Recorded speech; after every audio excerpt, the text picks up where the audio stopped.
bagi dia, yang membuat dia semakin berjarak dengan saudara sebangsanya, kini dijadikan jembatan. Apa yang dia pikir perlindungan, sekarang dia relakan.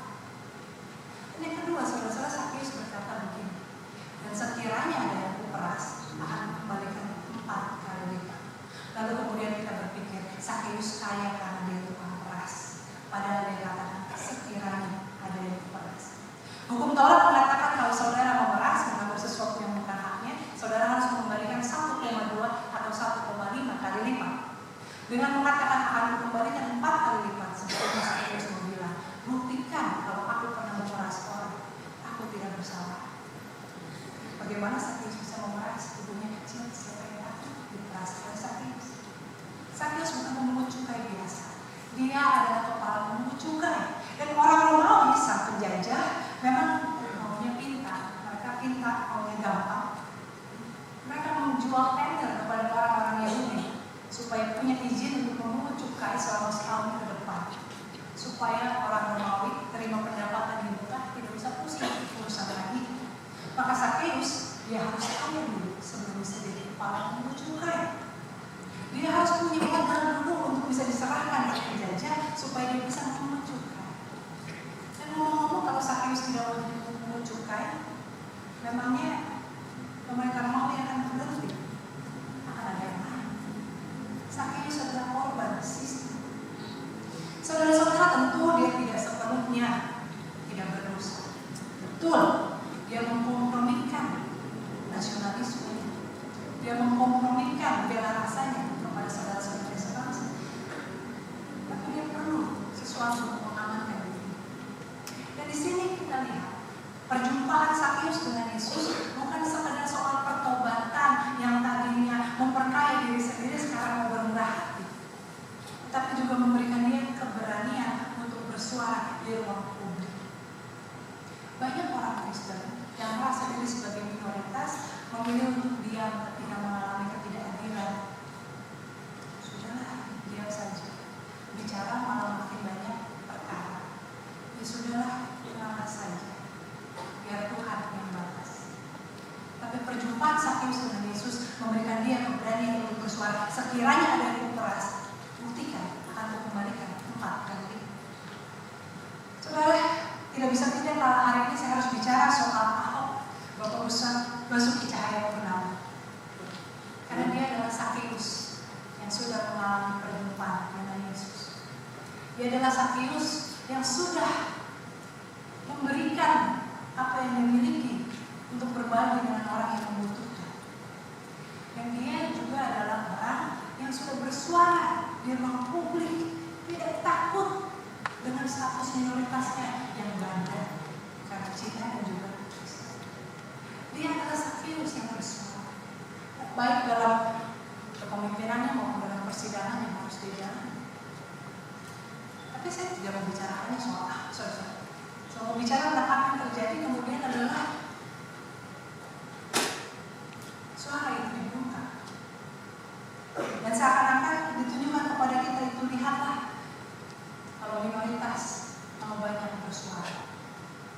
Tentu orang tidak berhenti di situ. Karangan bunga dikirim, tapi karangan bunga juga dibakar. Orang berkumpul menyalakan lilin, lalu muncul seruan, marah dan sebagainya. Seorang perempuan Muslim, Nurul Indra, menyalakan lilin sendirian di Padang. Karena dia mengajak teman-temannya dengan teman-temannya katakan udahlah cari gara-gara. Maka dia sendirian di lapangan menyalakan 8 lilin sambil menyanyikan Garuda Pancasila, membawa harapan bahkan di tengah kegelapan. Tapi kemudian dia dibully, kemudian dia diancam, mau dibunuh, dimaki-maki. Dan itu akan terus terjadi. Orang yang membawa bunga, kemudian bunganya dibakar. Orang menyalakan lilin lalu diancam akan dipadamkan. Dan saudara-saudara, ini kemudian membuat saya bertanya, apa yang terjadi dengan Sakeus ketika Yesus dan rombongannya pergi meninggalkan Yeriko? Apa yang terjadi dengan dia? Apakah kemudian orang-orang akan percaya bahwa dia baik? Apakah kemudian rekan-rekan sebangsanya menerima dia sebagai juga anak Abraham? Bolehkah dia kembali masuk ke sinagога? Apakah orang akan menghargai dia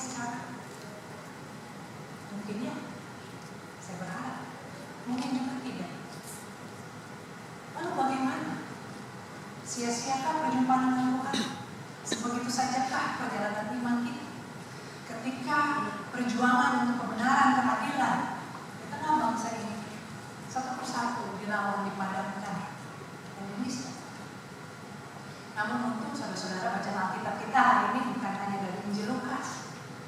Kitab Habakuk menyuarakan juga kegelisahan yang sama. Nabi Habakuk katakan, Tuhan, mengapa kau menontonkan di mataku kelainan perhiasan?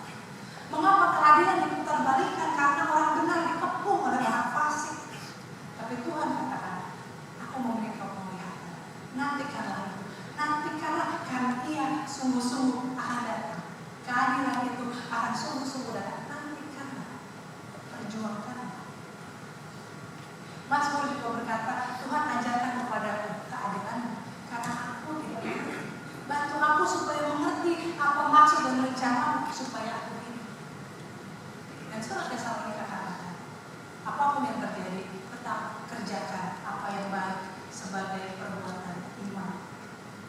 Saudara-saudara, kita tidak tahu, Injil Lukas tidak menulis, mencatat apa yang terjadi dengan Sakeus sesudah Yesus meninggalkan diri.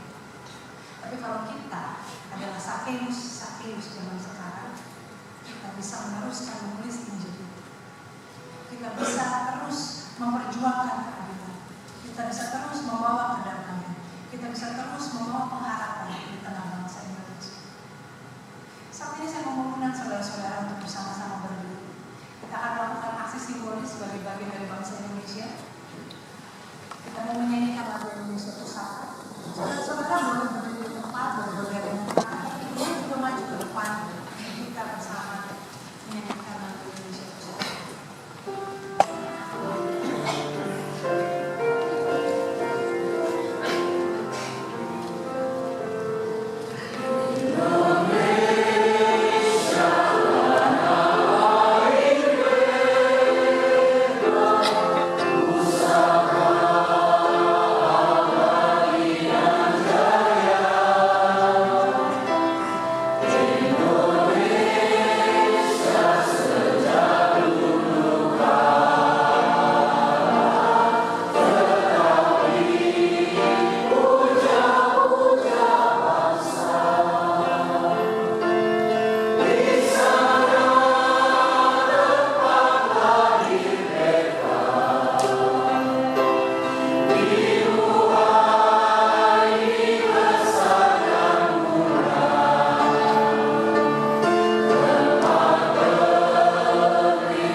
sebagai bagian, sebagai anak kandung dari bangsa Indonesia yang Tuhan tempatkan.